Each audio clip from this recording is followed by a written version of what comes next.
الحمد لله وكفى وسلام على عباده الذين اصطفى اما بعد۔ میں سجاد نعمانی اس وقت خاص طور پر پاکستان کے علماء، ائمہ مساجد، دانشوران ملت اور نوجوان عزیزوں کی خدمت میں ایک بہت ہی اہم پیغام یا معروضات پیش کرنے کے لیے حاضر ہوا ہوں۔ آپ جانتے ہیں کہ مختلف مسلم ممالک کو شیعہ سنی خانہ جنگی میں مبتلا کر کے تباہ کر دیا گیا ہے، اور ان ملکوں کی توانائیوں کو آپس میں ہی برباد کر دیا گیا ہے، اور یہ سب کچھ ایک مخصوص صہیونی دجالی دماغ کی منصوبہ بندی کے تحت ہوا ہے، اور اس میں ہماری غلامانہ ذہنیت، احساس کمتری، ہماری اقتصادی اور معاشی کمزوریاں، خود اعتمادی کی کمی اور اپنے فیصلے خود لینے کی صلاحیت میں جو انحطاط پیدا ہوا ہے، اس سب کو دخل ہے۔ اگر دو مصلحتیں ٹکرائیں، دو تقاضے ٹکرائیں، تو یہ اسلام کی تعلیم ہے، حکیمانہ تعلیم ہے، اور پوری امت کے اہل علم کا اس پر اتفاق رہا ہے کہ علماء کی ذمہ داری ہے کہ وہ دیکھیں کہ کس مصلحت کو مقدم کرنا یہ زیادہ مفید ہوگا، اور کس مصلحت کو مقدم کرنے سے امت بڑے نقصانات سے بچ جائے گی۔ تو ایسی صورت میں اسی مصلحت کو مقدم کیا جاتا ہے۔ برابر اس بات کی اطلاعات مل رہی ہیں اور بہت فکر و تشویش کا باعث بن رہی ہیں کہ اب ان کوششوں کا، سازشوں کا نشانہ پاکستان ہے۔ جو پاکستان کی اہمیت ہے وہ مجھے نہیں لگتا کہ اس کے سلسلے میں آپ کے سامنے کسی وضاحت کی ضرورت ہے۔ یہ خبریں کہ پاکستان میں بھی اس وقت شیعہ سنی اختلافات کی آگ بھڑکا کر اور بدترین قسم کی خانہ جنگی میں مبتلا کر کے ایک بہت اہم کردار کی ادا کرنے سے پاکستان کو محروم کر دینے کی زبردست سازش ہو رہی ہے۔ میں بہت ہی پرخلوص گزارش کرنا چاہتا ہوں، بہت احترام کے ساتھ، بہت ادب کے ساتھ، اور آپ سب کے دینی جذبات اور حمیت و غیرت کی بہت قدر کے ساتھ، کہ خدا کے واسطے اس وقت ان مسلکی بنیادوں پر یا شیعہ سنی عنوان پر اختلاف کی آگ کو بھڑکنے مت دیجیے۔ یہ اس وقت کا ایجنڈا نہیں ہے، اور اب تو ہم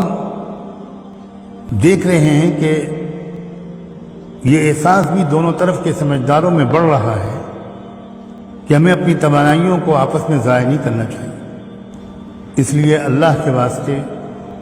آپ سب سے گزارش ہے کہ ہلاکت کی اس وادی میں گرنے سے اپنے ملک اور قوم کو بچائیے۔ انشاءاللہ جب آپ کی ترجیحات درست ہوں گی اور آپ کی توجہ صحیح طرف ہوگی، تو انشاءاللہ آپ کے جذبات کی تسکین بھی ہوگی، اور پھر وہ وقت بھی قریب آئے گا جب ہم بہت سی چیزوں پر نظر ثانی کریں گے، اپنے رویوں پر نظر ثانی کریں گے اور درست کریں گے۔ بس میں تو اس وقت اس مختصر سی گفتگو پر اکتفا کرتا ہوں، اور آپ کی خدمت میں یہ اطلاع بھی دیتا ہوں کہ اکتوبر کے الفرقان کے اداریے میں بہت تفصیل کے ساتھ میں نے اسی صورتحال پر روشنی ڈالنے کی کوشش کی ہے، اور خاص طور پر علماء دیوبند کا جو رویہ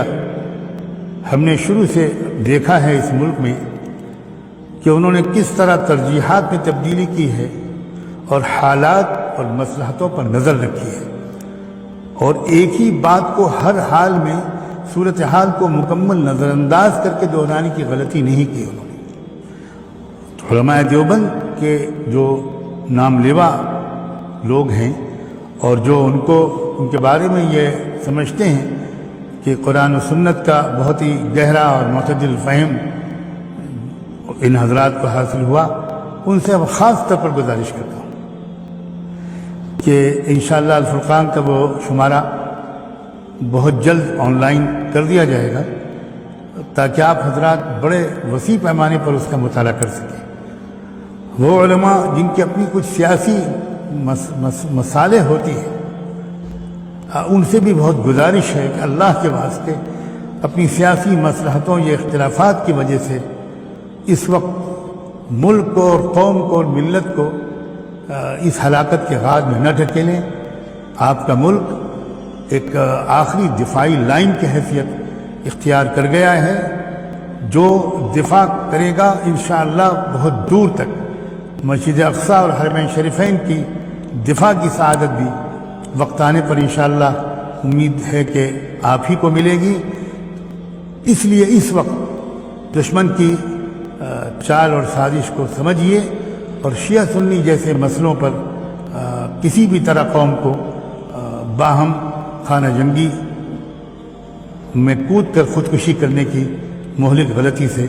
بچانے کی ہر ممکن تدبیر کیجیے۔ اللہ آپ سب کے رتبے بلند کرے۔ جزاکم اللہ۔ السلام علیکم ورحمۃ اللہ وبرکاتہ۔